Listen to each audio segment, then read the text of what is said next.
Hey guys, welcome back to my channel. My name is Patricia. If this is the first time on my channel, I am a sewing and fashion enthusiast, and on this channel I like to make and refashion both trendy and classic pieces to suit your style and lifestyle. If this is something that interests you, then please make sure you hit the subscribe button and also make sure that you hit the like button if you do enjoy the video. Also, make sure to share the video to whoever it will benefit. With that said, let's get to the video. So this refashion, this transformation, this thrift transformation really excites me because I was able to take an oversized pair of jeans that was so unflattering. That is the African in me. So unflattering, and turn it into a very trendy pair of pants that has been going on for 2021 and 2022. And I am so excited that my sewing skill came in handy to help me make this a reality for myself. Yes, you can get these baggy jeans in the stores, but for me it always makes me happy when I'm able to transform things. I love it. So if you're like me, then you are going to love this too. So I was able to transform these oversized pair of jeans into the trendy oversized baggy slouchy pair of jeans, however you want to call it. It has so many names, but then at my age I don't want to be wearing jeans that suck the life out of me. I want to wear jeans that allows me to eat, allows me to breathe, allows me to just, allow my body to just be. So if you do enjoy the video, make sure that you hit the like button and let's get to the video. All right guys, so to start, I'm going to be needing my seam ripper, scissors, some pins, denim thread, and my pair of oversized jeans, of course. To transform these oversized pair of denim, I first need to undo some stitches, and so using my seam ripper, I began undoing the stitches on the waistband first and then move to the side. I knew a lot of fabric had to come off the waist of these pants, so I first took out about 2.5 inches just from the back, marked that on the waist, pinned and cut the excess.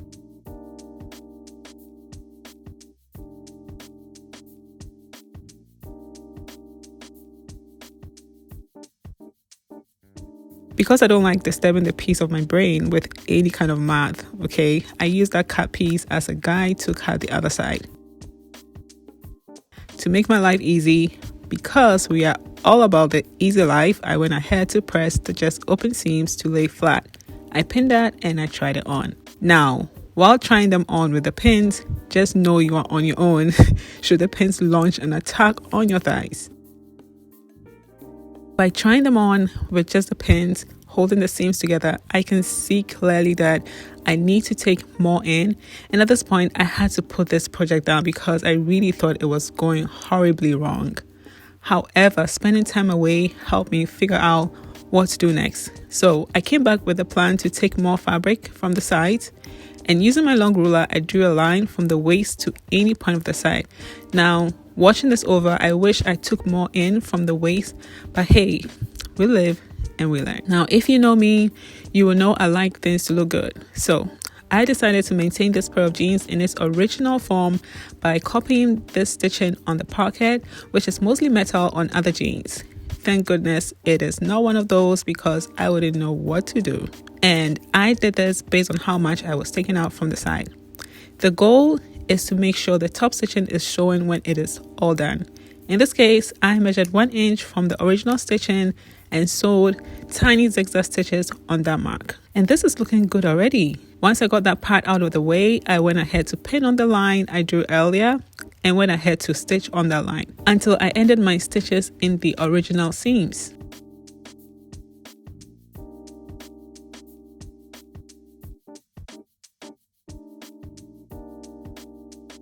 Again, making my life easy without cracking my brains trying to figure out how I can replicate the same thing on the other side, I went ahead to measure the distance for the first one and transferred it to the other leg, and voila, we have the same distance from the waist to the side on this leg. I went ahead to cut off the excess. One stitching was done for both legs, and also cut out some fabric from the pocket area to reduce bulk. This is to make top stitching a breeze. Now, if you go into your closet to look at any pair of jeans you have, you will notice the sides have a top stitch, which is my goal for every project, to make it look well made and professional. My goal is to use my sewing skills to look expensive without spending a lot of money, okay? So I want this to look as original as possible. Next, I finished the raw seams with my serger and gave it a nice press.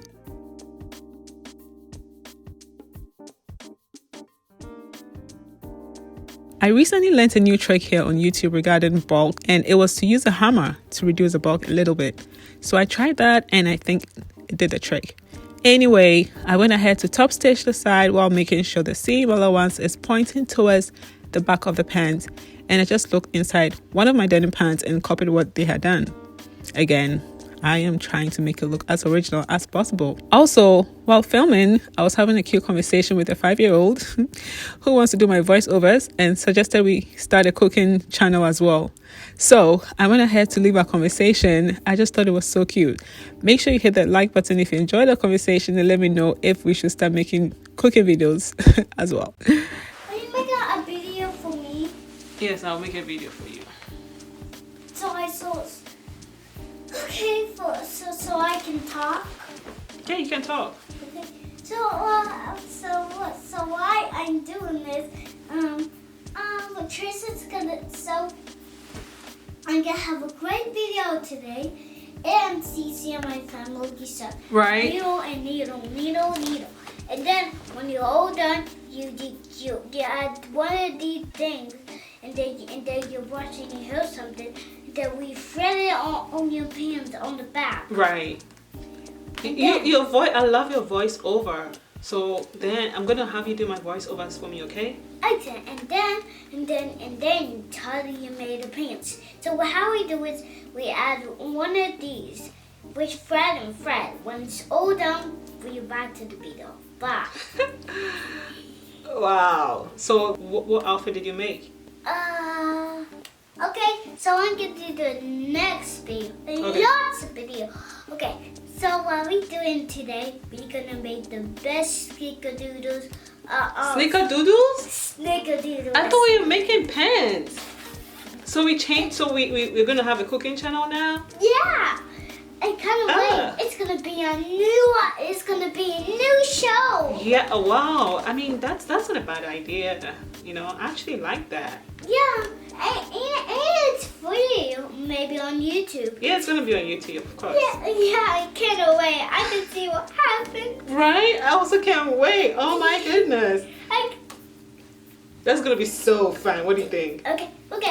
So how we make snickerdoodles is we have to make we have to it's one sugar. Okay. One sugar? What do you mean by one sugar? Is it 1 cup, a quarter cup, or half cup? We can't just have one sugar. Is it just one granule of sugar? And it's free, actually. The sugar is free? Yeah. Oh. No, I mean this. Oh, three? Three Yeah. what? 3 cups? Or Yeah.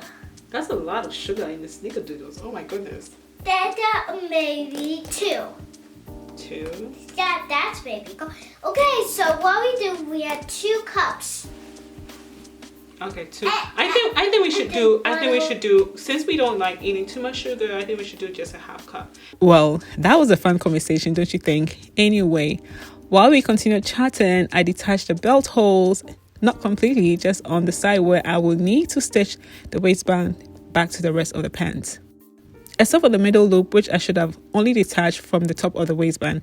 And I hope I'm making sense. If not, just keep watching, it will make sense to you. To take in more inches from the waist, I also placed some darts on the back like so. I just took in as much as I could without leaving that area poking out too much. This pair of pants were quite big, so I should have taken more in from the sides, but didn't feel like undoing the sides and repeating the process. And I am okay with the outcome. A belt will keep the pants in place if I need it, so I'm gonna just leave it like that. I tend to be a perfectionist, so I did measure the dart spacing, and I suggest you do so too.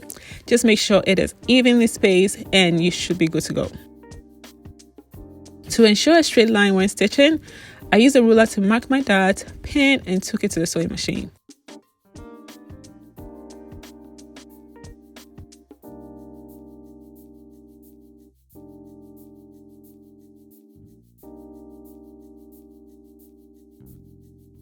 I also top stitched the darts to give it a more stylish, intentional look instead of it just being a functional dart, you know.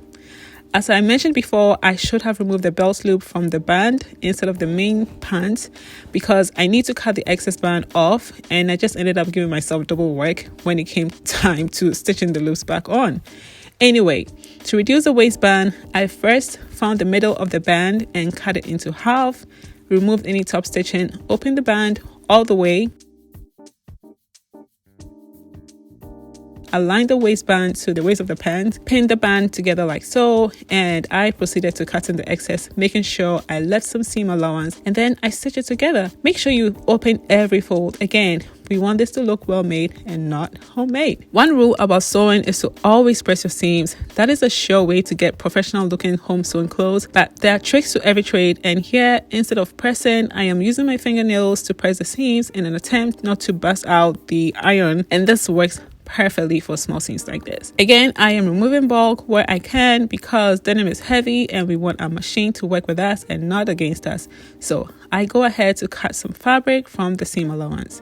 Finally, I am ready to attach the waistband to the rest of the pants, and I just follow the original technique used for stitching the pants using the top stitching thread. I also top stitched the top of the band to look like the rest of the band. So many bands, oh my goodness. Now it came time to stitch these belt loops back on, and it was the last thing I was looking forward to. I knew it was going to be a struggle. Even though I have a heavy duty sewing machine, it is still no match for this thick folds of denim fabric.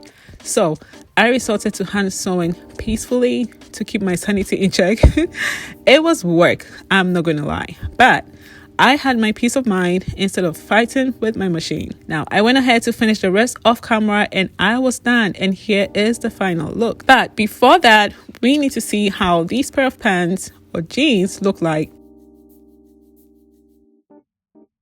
And now, this is a final look. My initial inspiration for this look was amazing Magella jeans that I see all the fashion girls wearing and love so much. But I decided not to slit the sides or cut the sides. I may do that in another video as I have quite a number of oversized pants to play with. I also styled it in 4 other ways and created a reel on my Instagram, so be sure to go there to show me some love by leaving 3 denim pants emojis in the comments for me to know you are coming from this video. Now, let me know your thoughts. Should I have cut it or leaving it uncut is better?